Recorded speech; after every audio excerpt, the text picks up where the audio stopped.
We're continuing now with halachot of Shabbat. We discussed most recently some halachot of Muktze, Klish Machol Le'eter, Klish Machol Le'isur. The next main category we spent a few days discussing Bli Neder is Muktze Mechamat Chesron Kis. Something that's, we'll define that right now.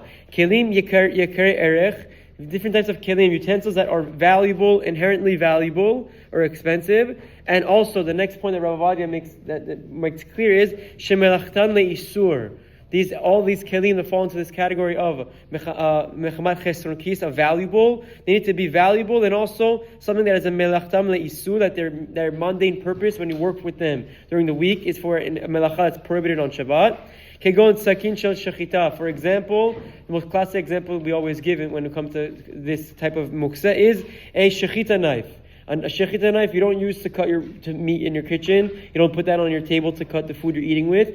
You're very careful that it doesn't get any nicks or nothing happens to its blade, that it stays sharp and smooth. Vesakin shel Mila, also a Brit Mila knife. Vesakin shel sofer metaken ba'eta kulmus, and a specific type of knife that a sofer might sharpen his quill with.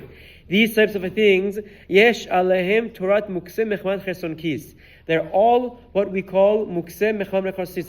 They're set aside. They're Muktze because of inherent value. And in these scenarios, you're not allowed to move them under any circumstance, even for its place or to protect the item itself. וכיוצא בהם שימוש החורג בשימושם כקבוע מפן יפגע הכלי ויפסד.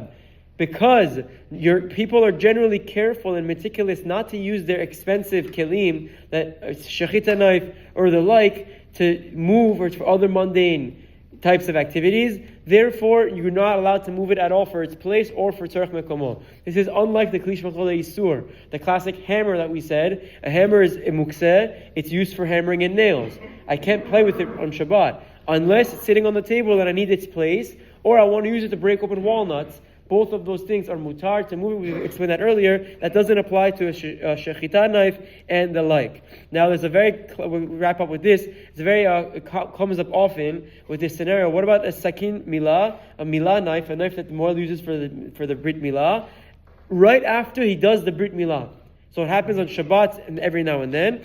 And it's a very unique halacha. I would think to say that once he finishes the Mila, I'm stuck, I can't do it. And in fact, it seems to be a contradiction in the Shulchan Aruch. Rav Avadia explains the more lenient approach. He says, Sakin shel Mila, afa pishum Muktze Mechamat Chesron Kis, even though it's Muktze because of its value and people are careful not to play with it. Mikol makom, im nizdamena Mila b'Shabbat, rashay moel le'achzir et sakin le'achar Mila lekol makom sheyirtzeh. If there's a Brit Mila on Shabbat and the moel uses the knife to do the Brit Mila, obviously, he's allowed to still hold on to it and put it back to wherever he needs to put it back. Even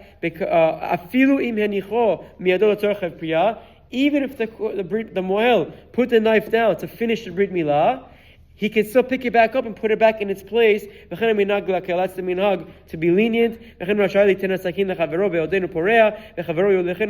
moel can even hand off the Brit Milah knife, which you would think is completely prohibited. He can hand it off to someone else to put it back in the box, or put it back in the luggage, or the suitcase, whatever the moel has, and he can finish doing the Brit Milah and the things that require for that scenario. It's a unique halacha that applies strictly to the second Milah. On the day of the Brit Milah, we should only celebrate smachot and be able to fulfill halacha very, very carefully. Have a wonderful day.